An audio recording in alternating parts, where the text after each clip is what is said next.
Bearing চিঠি লিখেছেন হুমায়ুন আহমেদ। জমির সাহেব অফিস থেকে ফেরা মাত্রই বড় মেয়ে মিতু বলল, বাবা, আজ তোমার জন্য একটি চিঠি এসেছে। বলে সে হাসি গোপন করার জন্য অন্যদিকে তাকালো। মিতুর বয়স 21। এই বয়সের মেয়েদের মুখে অকারণে হাসি আসে। হাসি তামাশা জমির সাহেবের একেবারেই পছন্দ না। বিশেষ করে বাবা মাকে নিয়ে হাসাহাসি, এটা তার একদমই পছন্দ না। আজকাল অনেক পরিবারেই তিনি এই ব্যাপার দেখেন। মেয়ে বাবার সঙ্গে বসে আড্ডা দিচ্ছে, খিলখিল করে হাসছে, এসব কি? তিনি একবার তার এক বন্ধুর বাড়িতে গিয়েছিলেন। সেই বন্ধুর মেয়ে বাবাকে নিয়ে খুব হাসি তামাশা করতে লাগলো। এক পর্যায়ে বলে ফেলল, বাবা, দিন দিন তোমার চেহারা সুন্দর হয়ে যাচ্ছে। রাস্তায় বের হলে নিশ্চয়ই মেয়েরা তোমার দিকে তাকায়। জমির সাহেব স্তম্ভিত হয়ে গেলেন। তার নিজের মেয়ে হলে চট দিয়ে মেঝেতে ফেলে দিতেন। অন্যের মেয়ে বলে কিছু বলা গেল না। তবে ওই বন্ধুর বাড়িতে যাওয়া তিনি একেবারে ছেড়েই দিলেন। মিতু চিঠিটি বাবার দিকে বাড়িয়ে দিতে দিতে বলল, বেয়ারিং চিঠি বাবা, 2 টাকা দিয়ে চিঠি রাখতে হয়েছে। এই কথা বলে সে আবার ফিক করে হেসে ফেলল। জমির সাহেব কঠিন গলায় বললেন, হাসছিস কেন? বেয়ারিং চিঠি এসেছে, এর মধ্যে হাসির কি হলো? এরকম ফাজলামি শিখেছিস কোথায়? মিতু খুব মুখ কালো করে চলে গেল সেখান থেকে। বাবাকে সে সঙ্গত কারণেই অসম্ভব ভয় পায়। জমির সাহেব লক্ষ্য করলেন খামের মুখ খোলা। এরা চিঠি পড়েছে? এই বেয়াদবিও সহ্য করা মুশকিল। একজনের চিঠি অন্যজন পড়বে কেন? খামে তার নাম লেখা আছে, এটা দেখার পরেও কোন সাহসে চিঠি খুলে পড়ে?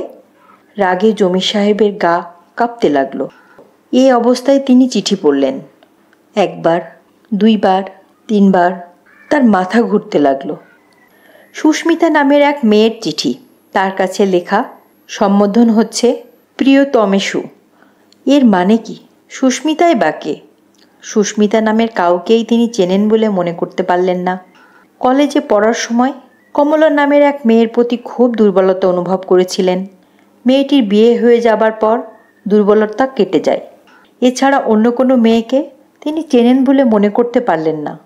জমির সাহেব কপালের ঘাম মুছে 4র্থ বারের মতো চিঠিটি পড়লেন।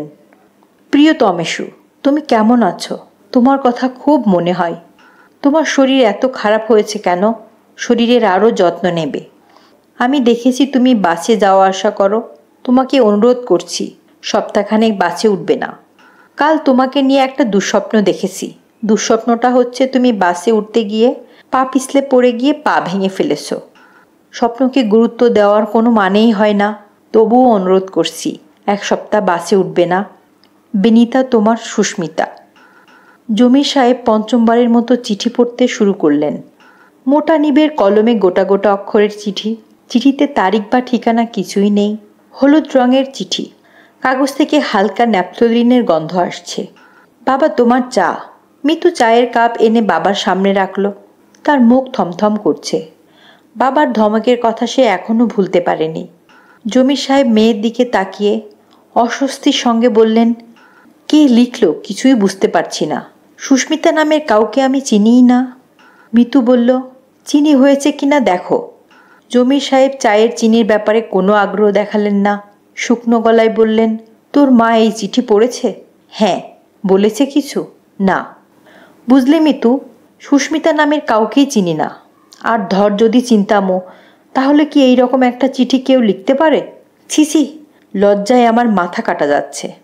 মিতু ইতস্তত হয়ে বলল, আমার কি মনে হয় জানো বাবা? আমার মনে হয় এই বাড়িতে জমির সাহেব বলে অন্য কেউ থাকতো এর আগে। চিঠিটা তাকেই লেখা হয়েছে। জমির সাহেবের চোখ মুখ উজ্জ্বল হয়ে উঠল। এই সহজ সমাধান তার মাথায় কেন আসেনি তিনি বুঝতেই পারলেন না।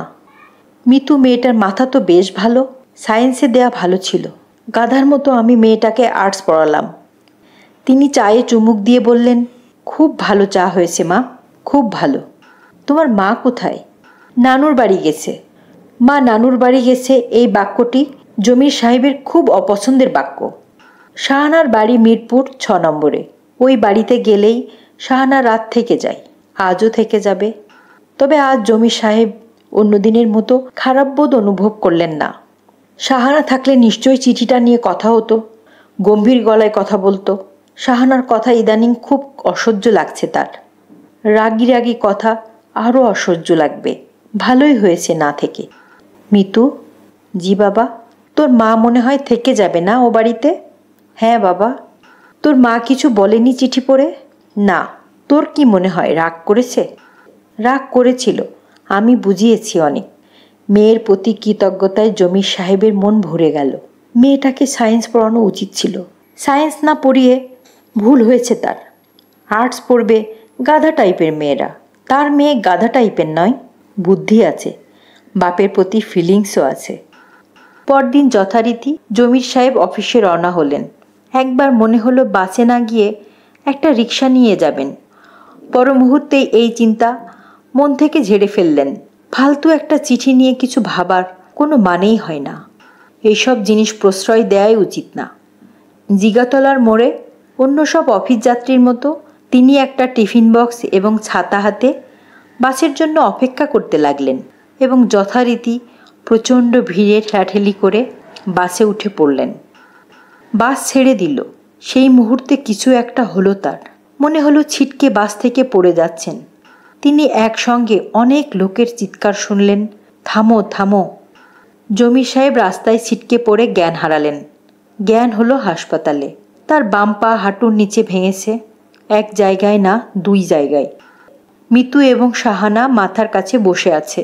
দুইজনই কেঁদে বুক ভাসাচ্ছে। সোহরাওয়ার্দী হাসপাতালের ডাক্তার সাহেব বিরক্ত গলায় বললেন, কাঁদছেন কেন? বললাম তো অনেক সিরিয়াস কিছু হয়নি। দিন 15-এর মধ্যে সুস্থ হয়ে বাসায় যাবে। 2টা ফ্র্যাকচার হয়েছে, তবে সিরিয়াস কিছু না। ডাক্তারের কথা মতো 15 দিনের মধ্যেই জমির সাহেব বাড়ি ফিরলেন। তবে পুরোপুরি সুস্থ হয়ে নয়, বা পা অচল হয়ে গেল। এদেশে নাকি কিছু করা সম্ভব না। বিদেশে যদি কিছু হয়। চাকরি শেষ হবার আগেই জমির সাহেব রিটায়ার করলেন। তিনি এবং তার পরিবারের কেউ ওই হলুদ চিঠির কথা একবারও তুললেন না। যেন ওই চিঠি একটা অভিশপ্ত চিঠি। তার কথা তোলা উচিত হবে না।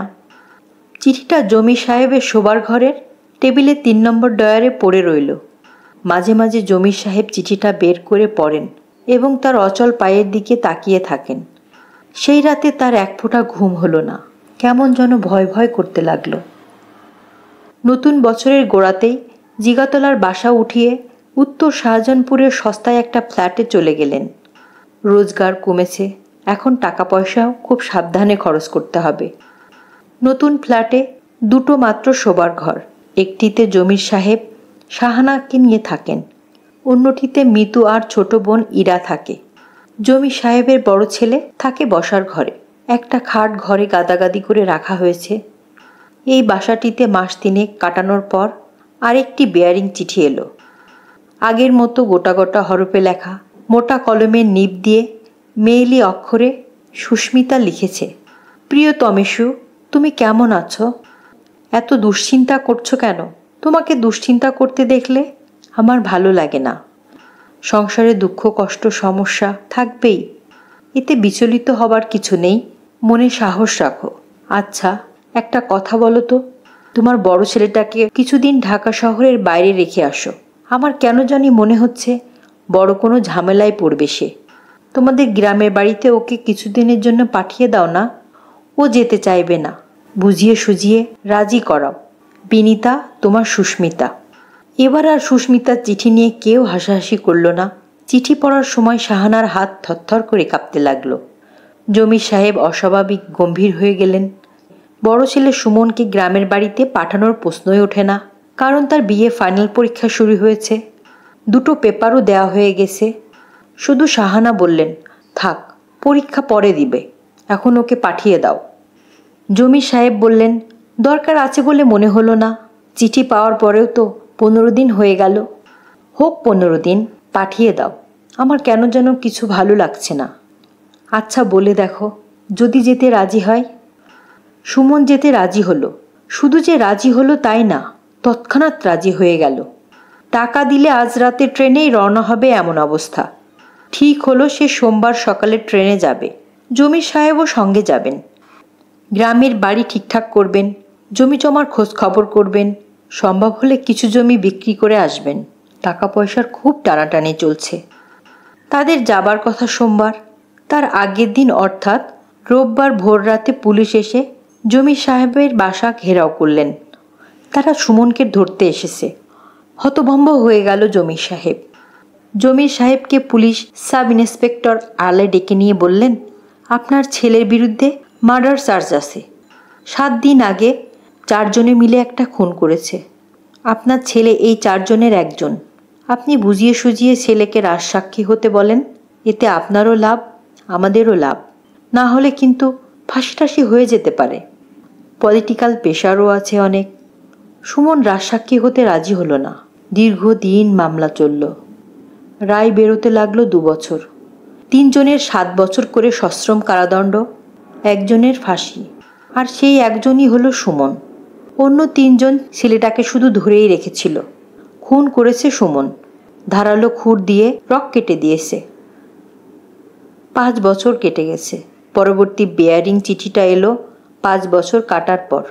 এই 5 বছরে জমির সাহেবের সংসারে অনেক রকমের উলটপালট হয়েছে। 2 মেয়ের বিয়ে হয়ে গেছে। মিতুর বিয়ে হয়েছে কৃষি খামারের এক ম্যানেজারের সঙ্গে। সে স্বামীর সঙ্গে গোপালপুর থাকে। ছোট মেয়ে ইরার বিয়ে হয়েছে ওষুধ কোম্পানির এক কেমিস্টের সঙ্গে। তারা থাকে ঢাকা শহরেই। প্রায়ই বাবা মাকে দেখতে আসে। বড় মেয়ের কোনো ছেলেপুলে হয়নি। ছোট মেয়ের একটা ছেলে হয়েছে। ছেলের নাম ফরহাদ। এই ছেলেটির জমির সাহেবের খুব ভক্ত। তার কাছে এলেই কোলে উঠে বসে থাকে। কিছুতেই কোল থেকে নামানো যায় না। 5 বছর পর একদিন পিয়ন এসে বলল, স্যার, আপনার জন্য একটা বিয়ারিং চিঠি আছে, রাখবেন? জমির সাহেব শূন্য দৃষ্টিতে তাকিয়ে রইলেন। সেদিন ইরারা বাসায় বেড়াতে এসেছে। জমির সাহেবের কোলে ফরহাদ। তিনি ফরহাদকে মাটিতে নামিয়ে চিঠি হাতে নিলেন। হাতের লেখা চিনতে তার অসুবিধা হলো না। সেই হাতের লেখা, সেই ন্যাপথলিনের গন্ধ। পিয়ন বলল, 4 টাকা লাগবে। জমির সাহেব একবার ভাবলেন, বলবেন নাকি চিঠিটা নেবেন না। তিনি তা বলতে পারলেন না। যন্ত্রের মতো পকেটে হাত দিয়ে টাকা বের করলেন। চিঠি পাঞ্জাবির পকেটে রেখে দিলেন, কাউকে কিছু না বলে। তার বমি বমি ভাব হলো। মাথা ঘুরতে লাগলো। রাতে কিছু খাওয়া হলো না। ইরাদের বাসায় আসা উপলক্ষে ভালো মন্দ অনেক কিছু রান্না হয়েছিল, কিন্তু কিছুই তিনি মুখে দিতে পারলেন না। ইরা বলল, বাবা, তোমার কি হয়েছে? তিনি ক্ষীণ কণ্ঠে বললেন, কিছু হয়নি মা, শরীরটা ভালো লাগছে না। রোজই তুমি বলো শরীর ভালো লাগছে না, অথচ ভালো একজন ডাক্তার দেখাও না। ভালো ডাক্তার দেখাবো মা, দেখাবো। আর মাকেও একজন ভালো ডাক্তার দেখাও। আচ্ছা আচ্ছা বাবা, দেখাবো। মেয়ে জামাই রাত 9টার দিকে চলে গেল। ফরহাদ গেল না। সে নানার সাথে থাকবে। সারা রাত জমির সাহেবের ঘুম হলো না। পরদিন হু হু করে গায়ে জ্বর এলো। জ্বরের মূল কারণ কাউকে কিছু বলতে পারছেন না। বেলা যতই বাড়তে লাগলো, জ্বরও ততই বাড়তে লাগলো। দুপুরের পর ঘাম হতে লাগলো।